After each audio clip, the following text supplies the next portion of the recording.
All right, we're back. This is Rage in a Cage. I'm Frank BamBam Horak. He's Mikey Schwaggs. We're talking UFC 144, Tokyo, Japan. Yes, we are. We went through the first four main card fights, and we're going to go over the last three now. Let's do it. We differed on 2 out of the 4 Yes, so we far, did. which So is good. it's looking like I can make a tie for the rest of the case. Yeah, that's not happening. Okay, Frank? Let's go. We got a big heavyweight fight. Yes. Let's Czech get into it. Congo, Mark Hunt. Yes, Mark Hunt making a return to his former stopping grounds. Yes. This is, in my opinion, the only reason why he's on this card fighting a guy like Congo is because he was a popular Pride fighter. I mean, you look at him, 7-7. Not exactly what you would call it an elite heavyweight. No. Although he is 2-1 in the UFC, bouncing back. I mean, he had lost 6 fights in a row when he, coming into the UFC. So now that he's 2-1, still though, I think this is a big step up for him in the competition, facing a guy with Czech Congo. He's fighting now. This is going to be his 16th fight in the UFC for Congo. So this is a big fight for Hunt. As I said, being only 7-7, but was a popular Pride fighter. Fought all the, Fedor, Overeem. Yeah. A lot of guys over in Japan, so he was definitely a popular fighter when he fought in Pride. No, but I'll agree that this is definitely a huge step up in competition for him. I mean, Congo's been on a pretty good tear in that heavyweight division lately. He's not bad. I mean, since his draw with Travis Brown, he's looked good. He knocked out Pat Barry after almost getting knocked out himself. He looked like a Walking Dead zombie. Yeah, he did. I mean, he almost got knocked out, but hey, he came back, knocked out Pat Barry, and then went on to beat Mitrione in decision. So yeah, he's looked good. I mean, when he comes to 6'4", big guy, he usually comes in though like a 240. So the one thing I give Hunt, usually when he's a smaller guy, he's only like 5'10", but usually weighs in at 265. Yeah. So I mean, obviously anything can happen in a fight, and especially when you're talking about in the heavyweight division, where weights could be a lot different. You got a 265 guy facing a guy, most likely Congo's going to weigh in around 240. Yeah, that's what he usually weighs in. That's usually his average weight is when he weighs in. So anything could happen. Hunt does have some knockout power. He could catch Congo. But, I mean, I see Congo winning this fight, though. I see him just having the, when you talk about experience, definitely Congo with his 16th fight in the UFC. I like the height advantage, 6'4" to 5'10". He's got the reach advantage. So I see Congo just overall has the better skill set, and I think he's going to win this fight. Yeah, I agree that I think Congo does have the overall better skill set as a fighter. But I think this crowd is going to really, really rally behind Mark Hunt, and that's going to be a big factor, in my opinion, is this crowd. And I think if this fight gets off to the fireworks like we're expecting right away, them throwing heavy leather, like I like to say, I think Hunt is going to be able, if he doesn't gas himself out, he'll be able to beat Congo in the stand-up. I don't think Congo has the better stand-up game than him. Well, listen, Congo doesn't have a great stand-up, but I think he's good enough. Mark Hunt, I mean, again, he has some knockout power. There's no question about it. But, I mean, you talk about the crowd, yeah, but still, he lost 6 fights while he was overseas fighting in Japan. So, obviously, the crowd wasn't a huge factor for him then when he had that 6-fight losing streak going on. Again, he's looked better, 2-1 in the UFC. Hasn't fought, the greatest of guys that he beat, but in his last fight, I think he beat Ben Rothwell. Mm-hmm. So, I mean, not the greatest of competition. Again, Congo I wouldn't consider an elite heavyweight fighter, but he's definitely the best guy that Hunt has fought in the UFC. By far. And I see Congo, his stand-up will be good enough. And then Congo is good on the ground also. And Hunt's big thing, when you look at Hunt, that 6-game losing, he's very one-dimensional. He can get submitted very easily. And in those, actually, you said in those 6 defeats, I think 5 of them were by 5 submission? Out of 6 were by submission. Now, Congo's not a big submission guy, but he's been, I think I remember reading the thing, he's been training since he was 5 years old. He's been doing the MMA stuff. Yeah, I know. I saw that too. So I'm sure he's seen this big hole in Hunt's game, and he's been working on this now. And I think he'll hold his own in the stand-up. As he's shown, Congo also does have some knockout power. I don't see this ending, though, but a knockout or a submission by that. I think it'll go to a decision, but I think Congo wins this fight. I think with the experience, the height, the reach, I think Congo wins this fight by decision. Yeah, I'll agree. I think Congo's got the experience.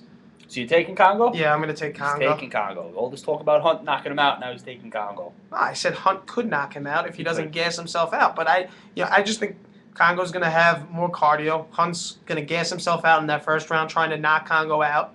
And Congo's going to take those next 2 rounds to a unanimous decision win. All right, so we agree on the heavyweight fight. And again, for Congo, This fight, if he wins, it doesn't really help. It's more of a lose-lose fight for Congo. I think so. I can't see it. This is why when I thought Shrew should fight Congo next, I knew Congo was already fighting Hunt, but I don't see this being like if he beats Hunt, I don't see him, Yeah, he's not jumping the ranks up anywhere. No, not at all. So it really is like a lose-lose type of fight, but. It's you go in, you got to win, guy. absolutely. So so it's a big fight though for Congo. He doesn't want to, because if he loses this fight, his stock definitely drops. There's no question about it. Definitely. All right, let's get into the co-main event of the evening. Should be good. Rampage coming back to Japan. Hasn't been there since 2006. Pride 31. You talk about another popular Pride fighter. Oh, he's up there. He's one of the most popular. Absolutely, and this is a highly motivated Rampage, which could be a scary fighter. Because he went to Dana White, he begged to get on this card. He wanted to actually fight Shogun, which right there tells you that, because he didn't just ask Dana to throw him on the card against anybody.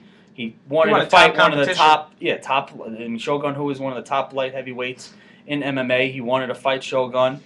He fought him once before and lost, so that was another motivating factor that he wanted to fight Shogun again. But that just tells you how motivated he is for this fight, how pumped up he is for this fight. He's got a tough competitor in Ryan Bader. When you look at Bader, he's 14-2. His 2 losses. I mean, one was to John Jones, so you kind of just shrug your shoulders that way. Who hasn't lost to John Jones? Yeah, exactly. But the other one though was to Tito Ortiz, his first win in 5 years. And that was a bad loss. That was an upset, of the century. He got caught, got dropped, got submitted. I mean, that was a bad. But he bounced back though nicely with a quick knockout of Jason Brills. Yes, he did. So I mean, definitely has knockout power. He's an All-American Division I wrestler. Arizona State. But one thing, I mean, when you think of Rampage, you always think about stand-up and great knockout power. But he actually he's a very good wrestler though. He has very good takedown defense. I mean, this is obviously a fight, I think, with Bader that he would maybe want to take the fight to the ground, oppose his will on the ground, try to do a little ground and pound. That's not going to be that easy, because Rampage is very good at stuffing the takedowns and keeping this fight standing. And listen, Rampage has been knocked out before, Bader has been knocked out before. Well, not knocked out, but dropped before. So both these guys do possess knockout power in their hands, though, and it should be a good fight. Yeah, like you said, I think Bader's definitely going to want to stay away from the stand-up game of Rampage, and he's going to have to be wary of his power. And I think it all depends on the game plan. His coaches draw up for him for this fight. And if he's able to follow that game plan and not get drawn into a slugfest with Rampage. Absolutely. Because it's Rampage. We all know how Rampage fights. He likes to get into those brawls, basically. Yeah, no question about it. And one thing also, we talk about how he's highly motivated, he begged to get on this card. One thing I was looking with Rampage, though, he lost his last title fight against Sean Jones. He's had a long MMA career now. In his MMA career, he's never lost 2 fights in a row. He always bounces back. So it's tough to me to see. He's never lost 2 fights in a row before, so it's tough for me to see he's going to lose now to a Ryan Bader. Plus, coming back to Japan. Yeah, again, he's a highly motivated Rampage. So I see Rampage winning this fight. I see him finishing this fight. I'll go 3rd round TKO. I think Bader will hold his own, though. It's not going to be like just one-sided where it's just a dominant. It's not going to be like a Rampage Matt Hamill. It was kind of just all Rampage. Yeah. Or like a Rampage Keith Jardine type of a fight where it's just all Rampage. I think Rampage wins this fight, finishes this fight, but Bader, though, will hold his own and put on a show, and, he'll get his shots in also. He'll probably even get a takedown or 2 in the fight, but I think when it's all said and done, though, Rampage wins, and he'll win by a TKO. Yeah, I think it's going to be a great back-and-forth battle between the two. The fight's going to go everywhere, I'm sure of it. I'm sure it's going to get to the ground at one point. It's going to probably be predominantly standing for Rampage. Bader's going to want to try and keep it to the ground. But yeah, like you said, I think Rampage is just the more motivated fighter for this event, and he's going in there looking for the kill, basically, and I think he's going to get it with a 2nd round knockout over Bader. 2nd round knockout. Ground and pound, vicious. Ground and pound. Vicious ground and pound. Vicious ground and pound. All right. Well, we agree on another one, but it should be a good fight, no question about it. No, it should be a great fight. Now let's get into that main event that I wanted to talk about. Been looking forward to this fight for a long time, ever since Henderson won the number 1 contenders match. I've been looking forward to this fight because it's going to be a great fight. This really has the makings for just a 5-round spectacular fight of the year. Absolutely. I think it will go 5 rounds, and I think it will be definitely a fight of the year candidate, fight of the night, no question about it. It has that, because in my personal opinion, these are the 2 best lightweights in MMA right now. Definitely. I mean, obviously, you can make a little arguments if you want to say Gilbert Melendez or anything like that, but he hasn't faced anybody. I don't think so. I think it's Frankie Edgar, Ben Henderson, and it's going to be And a great it's fight. it's so interesting because if you go back to when WEC got imported into the UFC, Henderson was coming off the loss to Pettis. He lost the He title lost to his Pettis. title shot and his possible title shot in the UFC. Yet at 144, they're both fighting on the same card. Yep. Henderson's fighting for the title. Pettis leads off the main You card. look at Pettis is 1-1 so far in the UFC. Henderson 3-0. 3-0, and you look at the Jim Miller, Clay Guida. I mean, these aren't He's just beating some good guys. Yeah, and these guys in their careers have beaten. I mean, you look at Henderson in the WC. He beat Daniel Cerrone twice. I mean, he's Jamie beaten Varner Jamie twice. Varner. He beat Sheen Roller. So you mean look at Frankie Edgar, Sean Shirk, B.J. Penn twice, Jim Gray Miller Maynard, gave Jim him Miller. his first loss. Absolutely. So I mean, they have fought the top guys and have beaten the top guys. I mean, you look at Henderson, 15-2. Edgar, 14-1-1. I mean, these are the top two guys. They're going to put on a great show, I think, and I think it's going to be a great fight. Yeah, I really do. And Henderson, he's looked fantastic since coming into the UFC. Does. He He's really looked has. Great.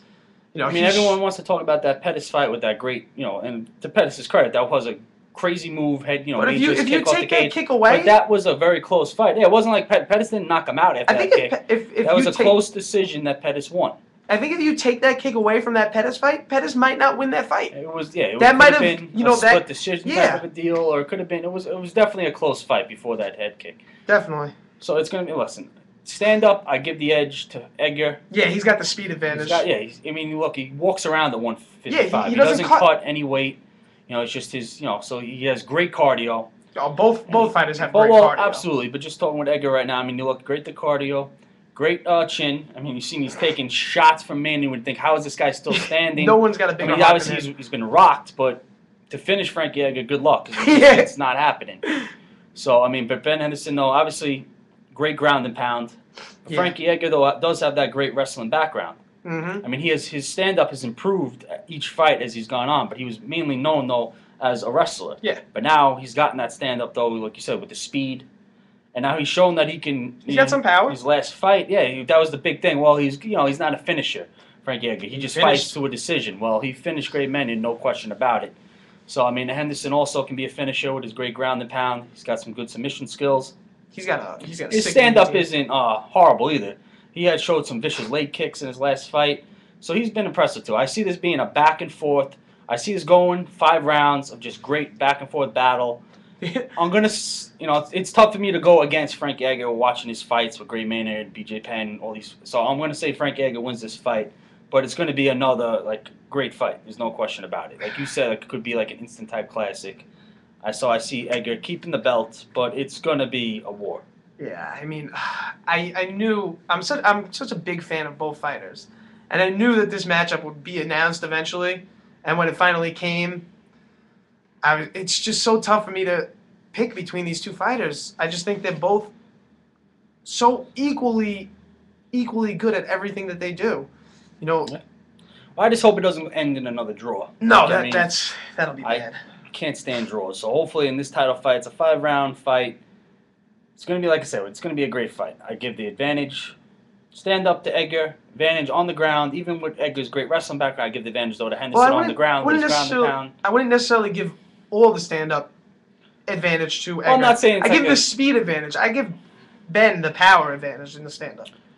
Yeah, I guess you can give him the power. But again, I mean, Edgar, though, his last 2 fights against the guy that probably has arguably the best power in the lightweight division, Gray Maynard. I mean, he's a guy that could easily fight at middleweight if he wanted to, Gray Maynard. Oh, middleweight. He can fight at light heavyweight. So he's definitely, I mean, so Henderson's power is good. I don't know if it's on Maynard's level, though. So if Edgar could survive Maynard's power, I think he'll be able to handle Henderson's power. Again, it's going to be a great fight. It's going to be, can't wait to see this fight. It's going to be, Fight of the year. I really see it. It certainly has that potential. There's no question about it. I mean, so who do you have winning? You put me on the spot. Oh, come on. I'm gonna go with, I'm gonna go with Ben Henderson. I think he's the better fighter. I love Frankie Edgar. I think he's a great fighter. I just don't think he's gonna be able to beat Ben Henderson. It's gonna be he's not gonna finish Edgar. It's gonna be a unanimous decision. Also. Yeah, it's gonna be a unanimous decision. I have Edgar winning the unanimous decision. You have Henderson winning. Mm-hmm. Either way, it's gonna be a great fight. Yeah, I think top 2 lightweights in the world. I mean, you want to try to argue it, you can, but it's going to be tough to argue it when you look at these guys' resumes or who they've beaten, what they've done, what they've accomplished. Top 2 lightweights, you're going to find out who's the best. Come Saturday, UFC 144, Tokyo, Japan. Should be a great card. Should be This a has wonderful been card. Rage in a Cage, BamBam Schwaggs. Monday, right? Monday, That's when we we're will doing our find next show. out So we'll who see is who was leading right, who was wrong. in the race to the case. This guy. Popeye. And, that's right. So join us next time, Rage in a Cage.